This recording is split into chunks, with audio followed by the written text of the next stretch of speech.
Hello everyone and welcome back to the channel. It's Greg from Wint Audio Video coming to you with another great video showcasing vintage audio receivers. All right, today on the workbench we have a Harman Kardon 730 twin powered AM/FM stereo receiver. If you remember from my previous video, the Harman Kardon 430, I mentioned I'll be talking about this one next, and here you go. So the Harman Kardon 730 twin-powered receiver was built in Japan from actually 1 year only as well as the 430, and that was 1976. What the twin-powered means is that it has an individual transformer and DC power supply for each of the two output channels, your left and right speaker basically. And so what the idea there is that it's going to help save on load of the power supply when you have both channels going at the same time. So by separating them to individual power supplies, now each channel is basically running itself in mono. They often call these like a dual mono design as well. So these came in at 40 watts per channel into 8 ohms over the full audio spectrum of 20 hertz to 20,000 hertz at no more than 0.1% total harmonic distortion. This one came to me with problems in the output circuit. It had distortion and popping and crackling coming from the output channels. It also needed a good cleaning and I think some lamps replaced. So I proceeded to troubleshoot it and get it all repaired. What I ended up doing was rebuilding the amplifier board and servicing all the controls and switches, replacing some lamps, and fine-tuning the AM/FM tuner. So in this video, we're going to talk about the repair I did. We're going to talk about the front panel, what all these buttons and controls and switches mean and what they're for. And then I'll show you the back panel and I'll show you all the hookups and what it takes to hook up various pieces of equipment to this AM/FM receiver. Then of course we're going to do a sound demo so you can hear how it sounds and functions. And finally, we're going to go ahead and run it through a power output test to see if it can put out that 40 watts per channel as advertised. So I hope you enjoyed this video. Hope you stick with me till the end. Before we get going, don't forget to hit a like now, because I know you're going to love this one. And then also consider subscribing to the channel so we can grow the membership and get more people seeing these videos. The more clicks, the more subscriptions, the more YouTube will play it and spread the word of how great these old receivers are. So thanks again for joining me. Here is a little intro of the front panel. So over here on the left, we've got the power switch. We flick that on, powers up the receiver. Right here, we've got speakers 1. This is speakers 2. So I've got speakers 1 to press because I just have one pair of speakers hooked up. Tape monitor 1, so that'll override the source that it's currently set to over here, which we'll get to in a second. Tape 2 is for tape input on the back for tape 2. Then we have a high cut and a low cut button. That's to kind of cut the high frequencies or cut the low frequencies. I usually leave those off. Contour, that's like what they consider loudness, and it's a kind of a variable function. So when you push that in, you're going to get kind of a boost to the bass and treble controls at lower volumes. But then as you start cranking it up, past probably halfway, that button doesn't have a lot of effect. Down here is mono. That puts it in mono mode, which I don't usually use as well, so we'll leave that off. Here's our bass and bass control going from low to high. I'm going to leave it right about the middle. Same thing for treble, low to high. We're going to leave that in the middle to start. This is our balance control. That's to balance your left to right speaker. We will leave that in the middle. Volume, that's going to increase the volume. This is our function switch, basically our input selector. So it goes from AM to FM to auxiliary 2, auxiliary 1, phono 2, and then phono 1. So this one's a little different than the 430 we talked about in the last video, in that it has 2 auxiliary inputs and 2 phono inputs. So that's pretty cool. And I think it's got 2 tape inputs as well. I don't recall if the 430 did, but I could check. And then the FM muting, what that'll do is when that's depressed, you will get no signal as you're tuning between stations. You won't get the static until you lock onto a station, and then you'll hear a sound. So we're going to leave that off. This is our tuning knob, allows us to tune our AM and FM stations. You see the little dial moving. We'll try to tune that to the local station there. Okay, so here's a look at the back of the Harman Kardon 730. We'll start over here. Here's our power cord. It's a fixed power cord. This is a unswitched power outlet. So that means if you plug something in, it'll have power regardless of the front panel, whether this receiver is on or off. This one is a switched outlet with a max of 200 watts. I guess both of them combined max of 200 watts. So what that means is if you have something plugged in here, when you flip on the front panel of the Harman Kardon, it'll also energize this jack right here, which gives power to whatever's plugged in there. This is a AC fuse.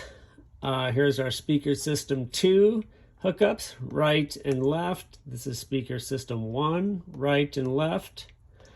Up here is a little circuit breaker for left and right. That's our speaker protection. So if you maybe short out a speaker wire or something like that, it might protect your amplifier by kicking that breaker.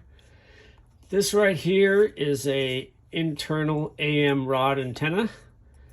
We'll swing that away so we can see this other side here. So these are our inputs going from phono 1, left and right, phono 2, left and right, aux 1, aux 2, tape monitor 1, tape monitor 2. So these are our inputs, as you see. These are the 2 tape outputs, so tape 1 and tape 2. Right here is our preamp inputs and outputs. So basically pre-out here, left and right, going into the main amp in. So with these jumpers in place, it basically puts a loop from the preamp to the amplifier. If you wanted to hook up an auxiliary device like an external amp, you would use the pre-out here going to your other amp. And if you wanted to feed a preamp in to this device and use its amplifier, you would use the main amp ins left and right. So we'll leave these jumpers in since we're using the internal preamp and amplifier in this unit. Over here is the antenna hookup. So this is our AM external hookup. This is our FM external hookup, 300 ohms.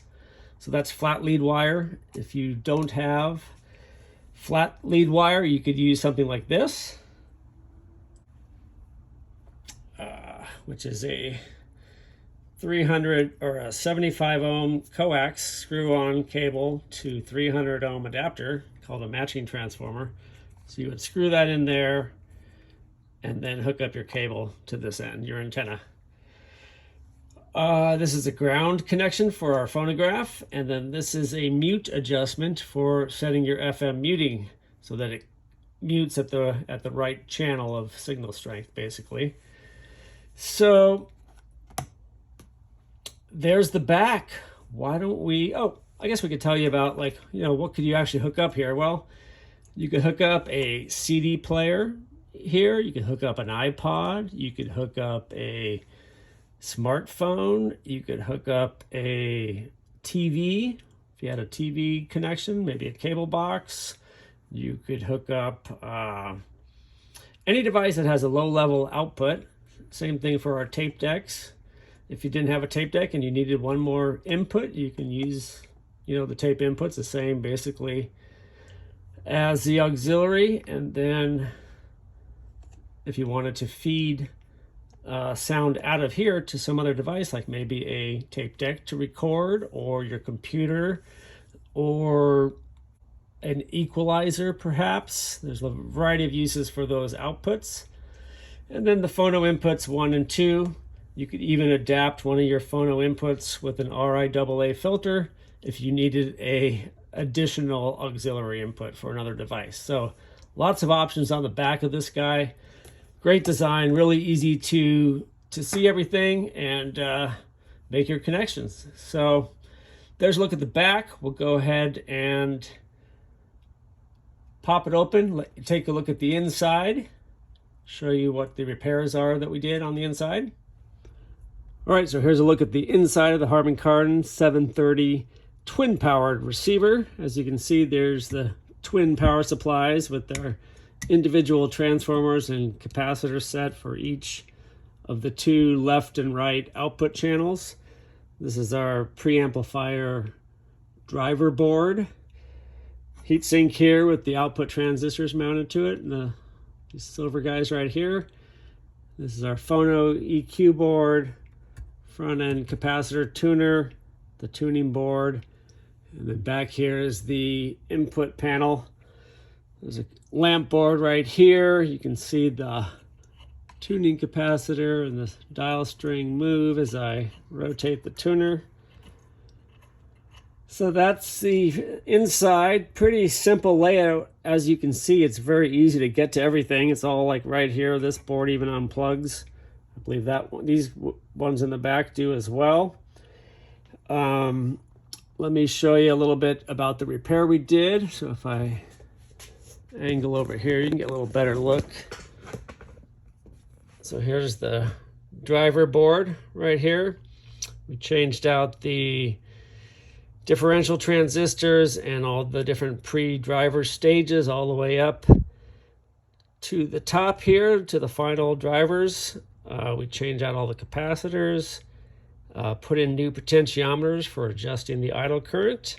We also cleaned all the controls and switches, changed out a couple lamps, adjusted the amplifier bias, fine-tuned the FM tuner, and gave it a good stress test to make sure everything held up.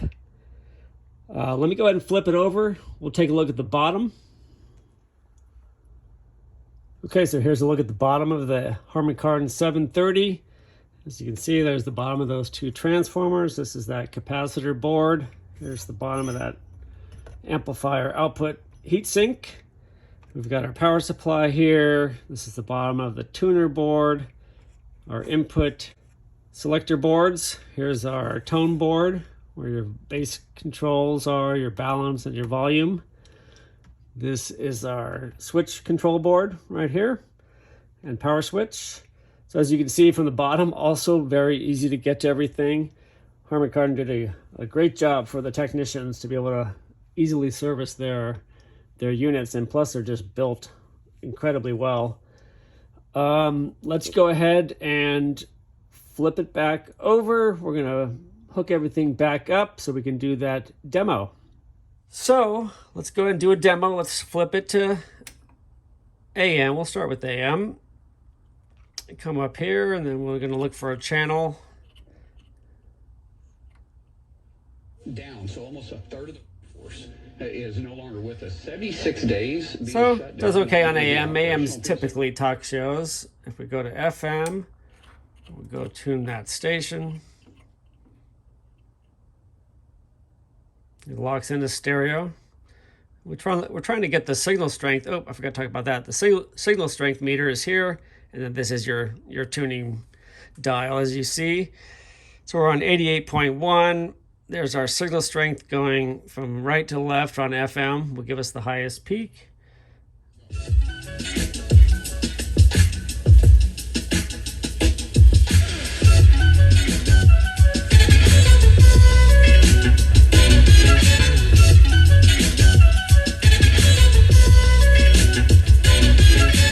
Maybe a little less bass, a little more treble.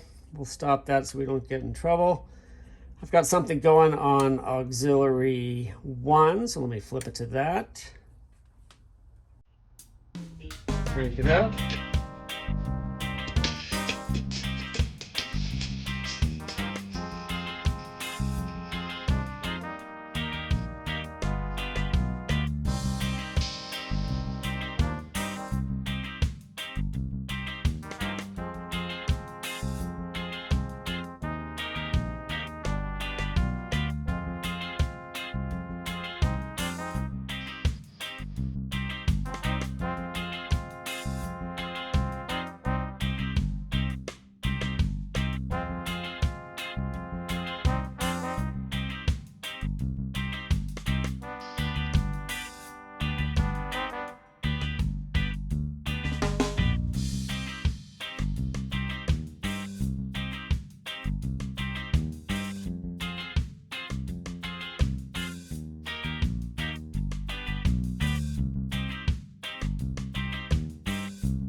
Alright, so there's auxiliary. So let's go ahead and flip it to phono 1, where I have a signal going from my RI AA filter into the phono input. And so what that does allows me to play that same source that we were listening to on auxiliary 1 through the phono input. Basically, it allows me to test the phono input without having a turntable handy.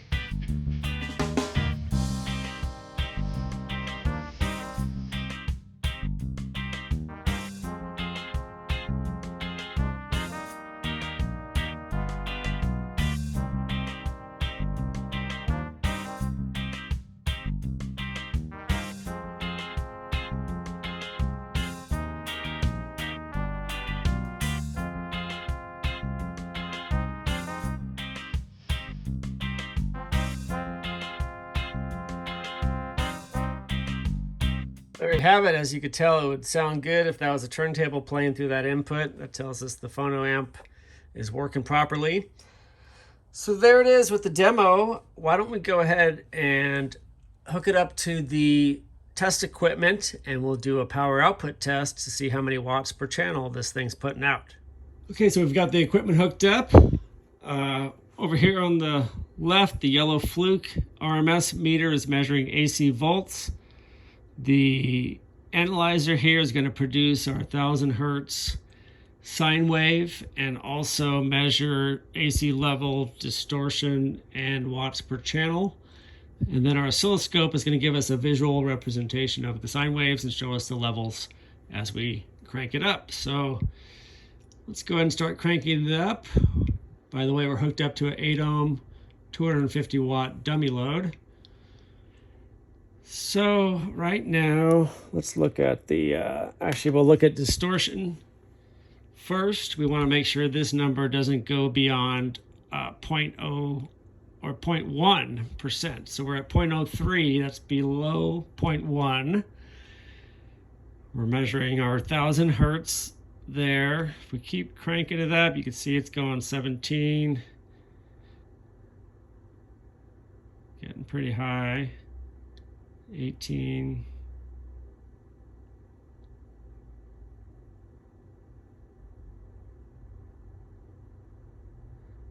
So that's getting, oh, so that's right where it jumps to beyond 0.1. So let's just stop there, 20.16 volts, and then we'll hit 19.0 to get our watts per channel. So we're at 49 watts on a 40 watt receiver.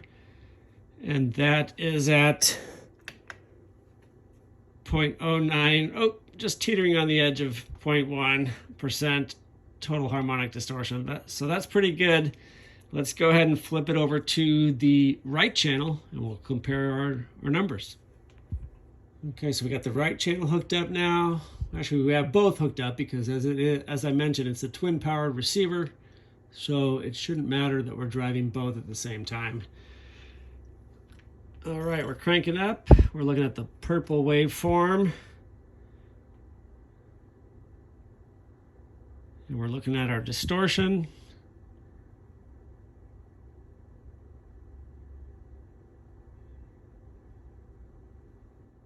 Yep, there you go. So right about there. 0.05%, we're at 20.1, 19.0. 49 watts. The other one I think was a little over 49. So we're getting nearly 50 watts out of a 40 watt receiver. That's pretty awesome. Distortion levels are within tolerance. So that's our watts per channel on the Harman Kardon 730. Let's go ahead and hook it back up and we'll finish up this video. All right, so let's finish off this video with one more song.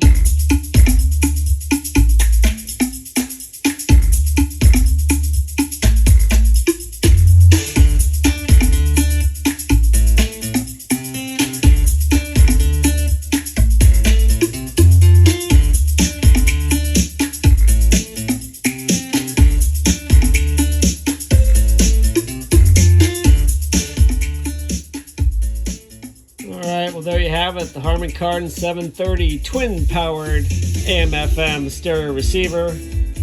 Great receiver if you get a chance to pick one of these up, whether it's a 430, 530, 630, 730, or the 930. I highly recommend doing so. These are fantastic. Probably one of the best kept secrets left in vintage audio. So, thanks for joining me. Hope you liked this video. If so, please give it a thumbs up. Consider subscribing to the channel so we can grow it and reach more people. Share it with your friends.